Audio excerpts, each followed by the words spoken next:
Hello guys, আসসালামু আলাইকুম ওয়া রাহমাতুল্লাহি ওয়া বারাকাতুহু। কেমন আছেন? আশা করি ভালো আছেন। আপনাদের সকলকে জানাই কথক ইউটিউব চ্যানেলের পক্ষ থেকে আন্তরিক শুভেচ্ছা অভিনন্দন। তো গাইস, চলুন দেরি না করে শুরু করা যাক মূল ভিডিওতে।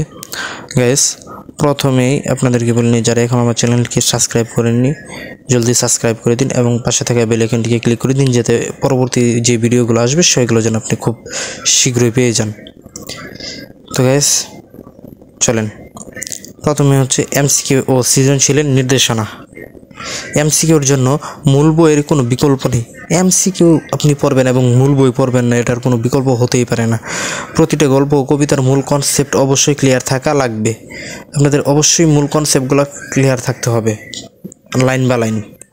দ্বিতীয় হচ্ছে কবিতার লাইন খুব নিখুঁতভাবে পড়া আবশ্যক, তাহলে সিকিউ পাবেন। কবিতার লাইনগুলো আপনাদেরকে অবশ্যই খুব ভালোভাবে পড়তে হবে এবং বুঝে পড়তে হবে। যে সকল গদ্য পদ্য থেকে সৃজনশীল আসবে সেগুলো আন্ডারলাইন করা হয়েছে, সবগুলো থেকে আসবে। এখানে আপনাদেরকে বেছে বেছে দেওয়া হয়েছে। প্রথমে আমি দেখব গদ্যগুলা: সুভা, বই পড়া, পল্লী সাহিত্য, মানুষ মোহাম্মদ সাল্লাল্লাহু আলাইহি সাল্লাম, শিক্ষা ও মনুষ্যত্ব, প্রবাস বন্ধু, মমতাদি, ৭১-এর দিনগুলো, নিয়তি। এই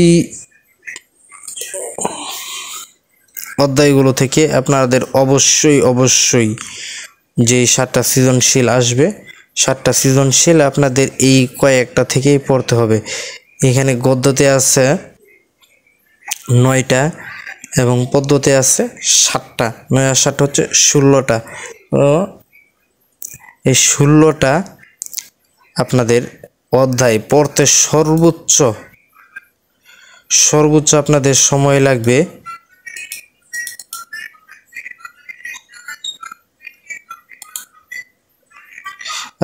সর্বোচ্চ সময় লাগবে 4 থেকে 5 ঘন্টা। 5 ঘন্টা পড়লে আপনাদের সম্পূর্ণভাবে সব কিছু ক্লিয়ার হয়ে যাবে। এখানে না বোঝার কোনো কিছুই নাই। তো তারপরে তো আমি আপনাদেরকে আরেকটা জিনিস বলবো, যারা খুব ভালোভাবে পরীক্ষা দিতে যাচ্ছেন তাদের জন্য অবশ্যই আপনারা এই কবিতাগুলোকে, বিশেষ করে কপোতাক্ষ নদ কবিতাটা খুব ভালোভাবে পড়ে যাবেন। কপোতাক্ষ নদ, তোমাকে পাওয়ার জন্য হে স্বাধীনতা, এই 2টা কবিতা খুব ভালোভাবে পড়ে যাইতে হবে। এই 2টা কবিতা যদি খুব ভালোভাবে পড়ে যাইতে পারেন তাহলে আপনাদের জন্য খুবই উপকারে আসবে এই 2টা। যেমন কপোতাক্ষ নদ, এটা একটা, এইটা এবং